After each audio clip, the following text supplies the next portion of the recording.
Dr. Hannity, as we continue with reaction to all today's big stories and news, author of the #1 New York Times bestseller, Vengeance, former Speaker of the House, Fox News contributor, Newt Gingrich. So you have all of these cases, in some cases, these sexual harassment cases, mistreatment of people cases, and some people admit it. And then you have instances where they do not. Then we are hearing $15 million of taxpayer money was paid out by members of Congress. Shouldn't the American people, if they don't want to pay it themselves, shouldn't we know whose money, who's paying what, where, and how? The multimedia marketplace. Sure. Look, I mean, this whole thing is, if you back out for a minute, this whole thing is crazy. It's a very good thing for us to explore. We're learning a lot of stuff that's a huge surprise. I don't see why, if it's a personal offense, I don't see why the taxpayers ought to pay a penny. And I think that's something we ought to really look at carefully in terms of where has the taxpayers' money gone to cover up incidents like this. But I also want to take just a minute, Sean, and maybe this makes me, an outlier or somebody who's out of touch with the times. I think there's an enormous difference between Harvey Weinstein, who clearly is a sexual predator and who clearly was exploiting his position of power, and President George H.W. Bush, who is in his 90s in a wheelchair. And I think we have all of these things coming together because of the infantile stupidity of our news media, as though they're all the same problem. Now, the topic is an important topic. And finding a way to have not just a workplace, but to have a community where people are not being harassed or being preyed upon, I think that's important. Finding what the rules ought to be, and I commend Speaker Paul Ryan, who immediately responded by talking about getting mandatory training in the House. I think Senator McConnell's taken the same position in the Senate. I think we deserve to know, the American people, who did the money get paid out to, and who paid for it, and why is the taxpayer on the hook for any of this? So that part is a legitimate public policy question. Well, if they wanted anonymity, they should have used their own dollars, right? If they wanted to make a deal, they should, that should be their money. No? Right, absolutely. And I think you're going to find the same things happening in corporations, where people are going to be very skeptical of the idea that you could spend the stockholders' money to cover up things that the stockholder didn't approve of you covering up.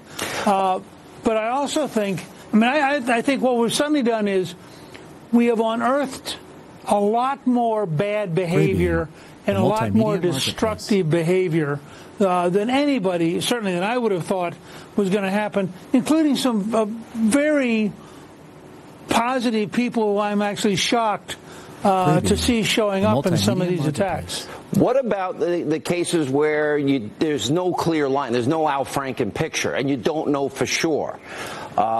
We saw what happened with the Duke lacrosse kids, and that's one of just a number of examples where so many in the media have been so wrong so often. There's a risk here that one allegation could destroy somebody, and it's not true, or it's far more nuanced than anybody wants to know. Yeah, look, I think it's time, and then I'm going to go straight out on a limb about this.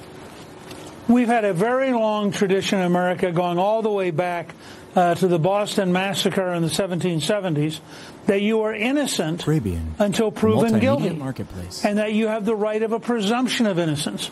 And I think, again, if you have somebody like Harvey Weinstein, who now has so many names out there that it's almost inconceivable that he isn't guilty of a substantial amount of stuff, you start getting this, somebody remembered that 12 years ago they felt bad.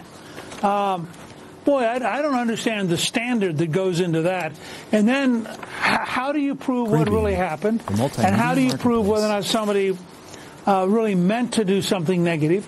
And I do think we've got to take a deep breath here and not have the hysteria allow us to start destroying people randomly, so that you then set up targets where anybody who wants to can get even by suddenly remembering something that happened 20 years ago.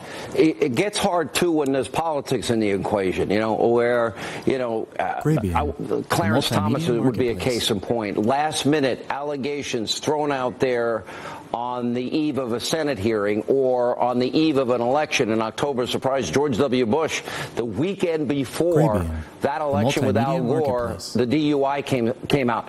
So in the whole year and a half prior, nobody knew about that. That wasn't planned. That wasn't a last-minute October surprise to influence voters where somebody doesn't really have a chance to help themselves or prove they're grown beyond an instant like that. Well, I think that's part of it. Part of it's manipulation of the public by liberal news media trying to make a point. Part of it is, I think, that you've got to look at some of these things and ask yourself, why are they coming up now? What's the evidence?